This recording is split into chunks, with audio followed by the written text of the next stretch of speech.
Semana a gente teve um problema muito sério, quebra de sigilo médico, quebra de sigilo judiciário, né? E até quando a gente fica aí com essa impressão, eu tô acometida de uma impressão de que o Brasil é terra de ninguém. Que a gente na área da saúde, a gente consegue uma liminar e aí a operadora não cumpre a liminar. E ainda manda uma cartinha lá pro paciente dizendo que não vai cumprir a liminar. Aí a pessoa quebra o sigilo, fica por isso mesmo. Quantas atrizes, quantas Claras Castanho já passaram por situações semelhantes, tiveram seu sigilo quebrado no laboratório de análises, no hospital, no órgão judiciário, da vara de família. E até quando vai isso? Até quando essas pessoas vão ficar impunes? Pois é, eu tô aqui um pouco desabafando, mas um pouco para falar sobre sigilo para vocês. Primeira coisa, o sigilo para todo mundo que trabalha na saúde, enfermagem, medicina, farmácia, fisioterapia, nutrição, o que mais? Todo mundo, psicólogo, né? Psicólogos tão importantes, tem que manter um sigilo profissional. Eu que não sou da área da saúde, sou advogada, não posso expor os meus clientes para vocês, mas aí eu preciso contar para vocês que todos os dias vocês estão quebrando o sigilo dos seus pacientes. Primeiro, todo o conselho profissional de todos os profissionais da saúde tem ali no código de ética a obrigação de se manter o sigilo do paciente. Segundo, no Código Penal, a gente tem um dispositivo ali que prevê um crime de violação de sigilo de informação que se teve em função da profissão. É crime também. Então já é infração ética, é crime. Agora a gente tem a Lei Geral de Proteção de Dados e pela Lei Geral de Proteção de Dados você não pode expor dados de uma pessoa, ademais dados de saúde, que a gente chama de dados sensíveis. Então, você também está cometendo um ilícito contra a Lei Geral de Proteção de Dados, passível de multa, também está descumprindo a Constituição Federal, que garante o sigilo das pessoas, que se seja protegida a sua dignidade, né, a cada um, ou seja, você não pode ali expor uma pessoa fazendo o seu julgamento de valor dela, né? Não estamos falando de opinião política, mas nós estamos falando de outro tipo de opinião. E tem o Código Civil também. Então, pelo Código Civil, também comete ato ilícito, né? Quem viola aí o segredo, a dignidade, né? E a reputação de uma pessoa. Então, ali tem essa problemática da atriz Clara Castanho, que aconteceu agora no mês de junho, aqui no Brasil, uma série de ilicitudes, uma série de crimes, mas o que mais chama atenção é a quebra do sigilo médico e aquilo que a gente trabalha, né? Sigilo. E sigilo não é uma coisa tão complexa quanto você dar informação aí a partir de um nascimento, né? De uma celebridade. Sigilo você tem que cumprir também ali na sala da secretária, na recepção, né? Não pedir CPF em voz alta, não pedir nome inteiro, informações, né? Número de telefone, se a pessoa é casada ou solteira, em voz alta para todo mundo saber. A gente não sabe quem tá ali ouvindo, né? A gente tem que saber avaliar todas essas situações, informações de anamnese. Outra coisa muito, muito importante que a gente tem que pensar, foi aprovada há pouco tempo uma lei que garante o sigilo para os pacientes que têm histórico de HIV, de hepatites, tá? Para quem tem histórico de tuberculose, mesmo que a pessoa não esteja acometida, mas que ela tenha histórico, e hanseníase. Essas pessoas com esse histórico, elas não podem ter o histórico, anamnese, documentação violadas, espalhadas, não pode circular pelo consultório, outras pessoas além do médico ou do profissional de saúde que vai fazer essa avaliação, não podem ter acesso a essas informações sobre crime também. Então já se criou uma outra tipificação para isso e existe aí a previsão de multa para quem viola essas informações, que funciona, essa lei ela funciona tanto para o serviço público quanto para o serviço privado. além da pessoa ter direito de ter todas as informações de saúde guardadas, tem mais essa problemática aí dos históricos, né? De HIV, de hanseníase, de tuberculose e de hepatites. A gente tem que tomar muito cuidado com isso. Mas eu tava falando para vocês que a gente viola o sigilo todos os dias. Todos os dias eu vejo gente violando o sigilo do paciente. E como? Nem sempre vocês estão cometendo aí ato ilícito, nem sempre vocês estão descumprindo o que o conselho da profissão de vocês manda, mas vocês estão violando. Lei Geral de Proteção de Dados, né? O paciente ele tem direito de saber o que vai ser feito com os dados deles.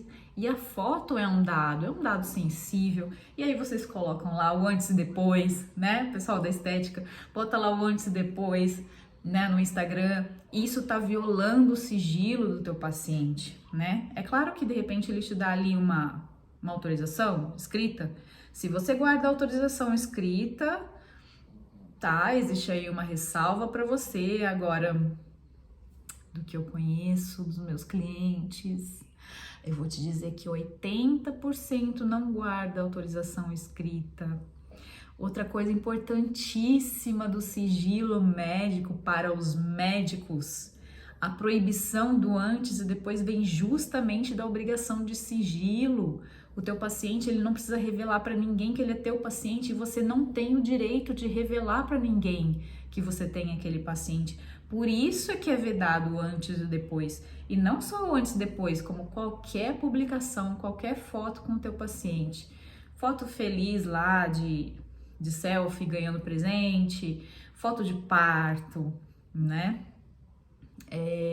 Foto, enfim, foto de abraço, qualquer tipo de foto, né? Qualquer tipo de publicação. Olha, eu não sou da saúde, mas eu sou advogada. E eu lido com problemas, vocês atendem pacientes que têm problemas de saúde. Os meus clientes têm problemas. Agora, imagina se você for meu cliente e eu saio contando para todo mundo que você é meu cliente. Qual vai ser o seu receio que os outros pensem? Ah, ele tem um processo, então por isso eu não posso contar para ninguém. Eu tenho que guardar aqui o meu sigilo. Não é tão difícil, vocês conseguem, tá? Então, assim, prestem muita atenção na obrigação de sigilo que engloba a todas as clínicas, a todos os consultórios, a todos os profissionais que lidam com a saúde. Tenho que deixar aqui a minha ressalva também para o pessoal do judiciário, né? Nesse caso da Clara Castanho, dei uma pesquisada e contaram que vamos lá, vamos fazer fofoca aqui. Vamos dizer como é que começou o problema. O problema começou quando divulgaram lá pro tal do Léo Dias, né, que a moça estava grávida, e um tal de um outro lá também ficou sabendo. E aí tal da Antônia Fontenelle ficou sabendo e fez uma live, xingou a moça e acusou a moça de abandono de incapaz, porque ela teria condições de criar criança, já que ela tem dinheiro para isso, ressalvando que toda mulher tem o direito de dar o filho para a adoção regulamentada. Ela fez tudo certinho. A gente tem que tirar da cabeça essa visão essa visão periférica de que só a mulher humilde dá o filho para adoção. Não cabe a nós julgar, né, a situação da moça, independentemente dessa questão de estupro ou não. O mais grave desse caso, no meu ponto de vista de advogada, foi a violação de sigilo da moça, né? Se ela queria divulgar essa história ou não, era uma questão dela, né? Ela não tinha obrigação nenhuma de divulgar essa questão para ninguém.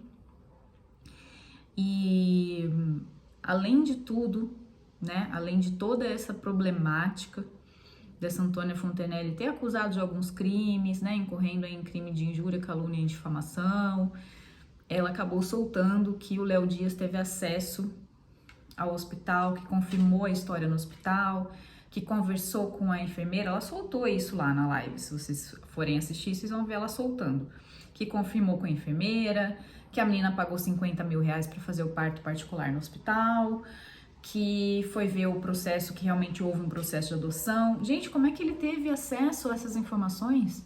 Até o valor que a menina pagou de hospital, como que teve acesso? Eu pergunto pra vocês. Às vezes o meu cliente, que é o próprio paciente interessado, não consegue ter acesso ao prontuário hospitalar. E aí o Léo Dias tem acesso? Como é que pode uma coisa dessas? Né? Teve acesso ao processo judicial, que é um processo de família, que é sigilo absoluto. Como que ele teve acesso a isso? E como que isso vai ficar por isso mesmo? Aí a gente pergunta, né? Bom, no caso em tela, minha visão de advogada é que cabe aí um processo, né, contra o hospital, né? O hospital vai se responsabilizar.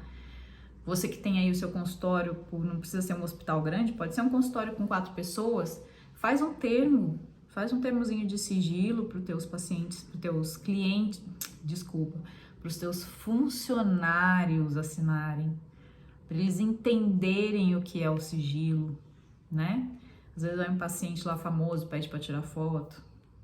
Às vezes uma coisa mínima, uma resposta no WhatsApp para um paciente, às vezes o repasse de uma informação mínima, né? Avisa para o marido o que fez, o que não fez. Uma coisa boba. Às vezes o teu funcionário faz isso sem perceber que ele está violando o sigilo, então explica para ele. Cria um termo ali de sigilo, né? Para que esse funcionário possa ser responsabilizado depois na seara trabalhista, se for o caso, né? Por violação de sigilo. É muito importante. É uma questão assim que parece boba, parece que no dia a dia a gente vai passando por cima, mas é importante, importantíssimo. Parece que isso não vai dar problema para você, mas quando você menos espera, pode te dar problema. Então, atenção a todos, né? O paciente, o consumidor também. Atenção à proteção do seu sigilo. Atenção à proteção dos seus dados quando você entra aí nos sites, né? Aceita coisas. Cuidado com as suas fotos, por onde elas vão, onde elas são publicadas, tá? E aí, só te avisando que você que trabalha na saúde estética, você viola sigilo todos os dias. Você tá guardando autorização aí do teu paciente. Você que é médico não pode divulgar, nem com autorização, tá bom? O dia que isso mudar, eu aviso vocês. Um abraço, se cuida.